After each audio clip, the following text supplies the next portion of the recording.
Get answers now from the White House. Sarah Huckabee Sanders joins us now. Sarah, thank you for joining us this morning. So you just saw that ad. Thanks for being here. Good morning, George. We also heard from a key Republican member of Congress this week, Darrell Issa, who said that the Attorney General, Jeff Sessions, must recuse himself from this Russia investigation. Let's listen.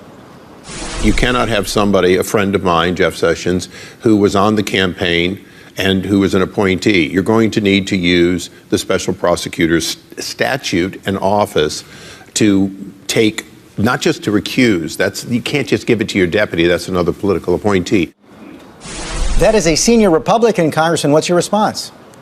Look, I think the real easy answer here is that the FBI has already said this story is BS. Those are their words, so I apologize to my mom, but literally, those are the words of the FBI, that this story is BS. They came to us, they approached us, we're putting that story out there. I think the American people deserve to know the truth, and that's exactly what it is, that there's nothing here. Just because reporters say something over and over and over again doesn't start to make it true. At some point, we get to a place where we've got to move on and start focusing on the things that the American people care about, and I don't think this is it. We've talked about it time and time and time again, asked and answered. Let's move forward. Let's start talking about the economy. Let's talk about education. Let's talk about border security. Let's talk about national security. That's what's keeping most Americans up at night. That's what they want us focused on, and that's what this administration is doing day in and day out. A couple of things there. First of all, the FBI has made officially no comment. The FBI director, James Comey, has had no comment. You're saying that the FBI told you that it was BS. The FBI hasn't said that at all. But I was asking a different question. The FBI investigation is continuing right now. The intelligence committees are continuing their investigations right now. And the question at hand is it appropriate for the Attorney General to oversee that investigation? Here are the Justice Department guidelines. They say that no DOJ employee may participate in a criminal investigation or prosecution if he has a personal or political relationship with any person or organization substantially involved in the conduct that is the subject of the investigation. How can it be appropriate for a key member of the Trump campaign to oversee an investigation into the Trump campaign? Look, George, we're confident whatever review that Congress wants to do, I think that's the first step. If they want to take that on, which there are two committees that are currently doing that, we're extremely confident that whatever review, they're all going to come to the same conclusion, that we had no involvement in this. The bigger thing here is if Democrats want to continue to relive their loss every single day by doing investigation or review after review, that's fine by us. We know why we won this race. It's because we had the better candidate with the better message. They didn't campaign in the right places. They didn't have a good candidate. And if they want to continue to relive that loss every single day, then we welcome that. That wasn't a Democrat. That was a Republican member of Congress. So just say that for the record. And I'll take your answer to say you don't believe that the Attorney General needs to recuse right now. On the investigations, though, you also saw Republican members of Congress. I don't think we're there yet. Let me finish the question right there. Yes, sir. You saw Republican members of Congress say this week that President Trump should release his tax returns. Senator Collins said that it may come to subpoenaing these tax returns. If Congress requests these tax returns as part of the investigation, will President Trump provide them? Look, that's a question you'd have to ask the president. But what I do know is that, again, we've answered this question. I guess I don't know how many times you have to answer the same question and people start to expect a different answer. Again, I wasn't saying that he shouldn't recuse himself or that he should. My point is I don't think we're there yet. Let's work through this process. You guys want to jump to the very end of the line. That's not how this works. Typically, you go through a congressional oversight review. We're doing that. Let's not go to the very end of the extreme. Let's let this play out the way that it should. But again, I go back to, if you guys want to continue to relive this loss, then let's do that. But at the same time, while the Democrats and even maybe some of the Republicans, as you mentioned, want to talk about that, what we're focused on in this administration is what we campaigned on and achieving those goals and making sure that America is moving forward.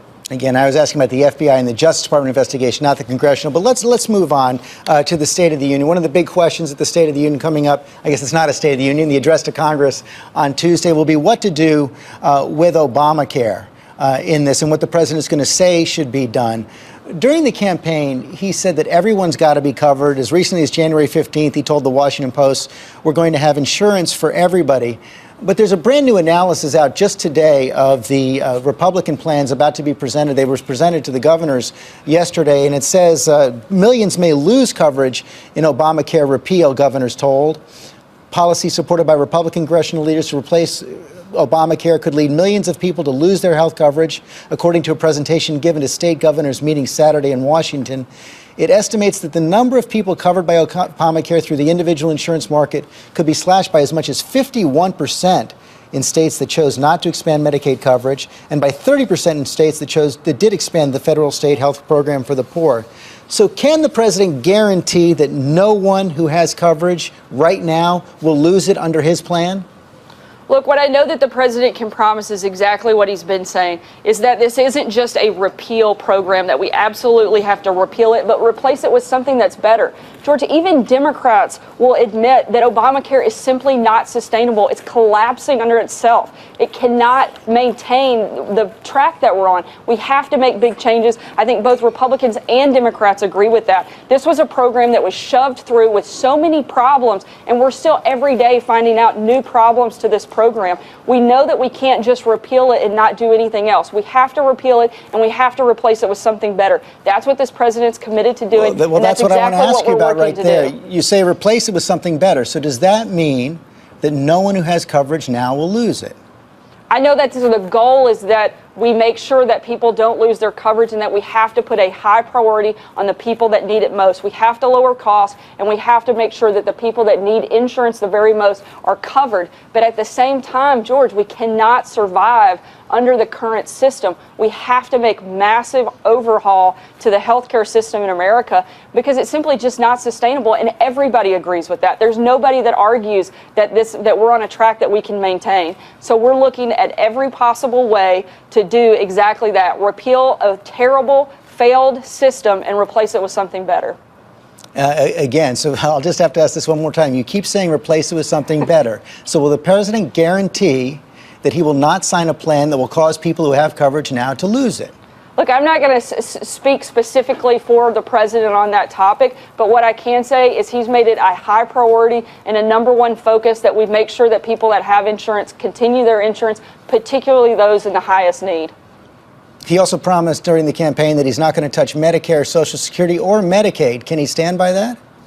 Look, the president is committed to doing that, and I think that so far, as you have noticed over the last 30 days, he's done exactly what he said he's going to do, and I don't see any reason to start thinking differently.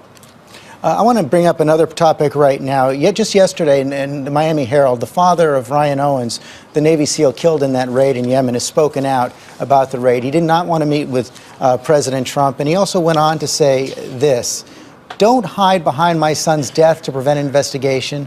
I want an investigation. The government owes my son an investigation." Will he get it? You know, I certainly can't speak to the military, but I can say that as a parent, I can't imagine the loss that he has suffered. I think every American owes his son a great deal of gratitude. We are forever in his son's debt. I know that he paid the ultimate sacrifice when he went on that mission, and I know that the mission has a lot of different critics, but it did yield a substantial amount of very important intel and resources that helped save American lives and other lives.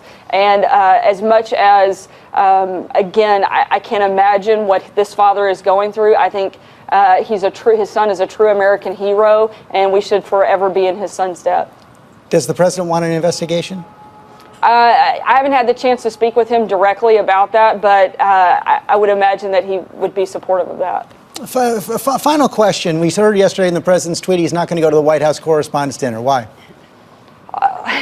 George, I think it's pretty safe to say I think we all spend enough time around each other as it is. But look, this wasn't a president who was elected to spend his time with reporters and celebrities. This was a president who campaigned on speaking directly to Americans, and that's exactly what he's going to spend his time doing. I think it's kind of naive of us to think that we can all walk into a room for a couple of hours and pretend that some of that tension isn't there.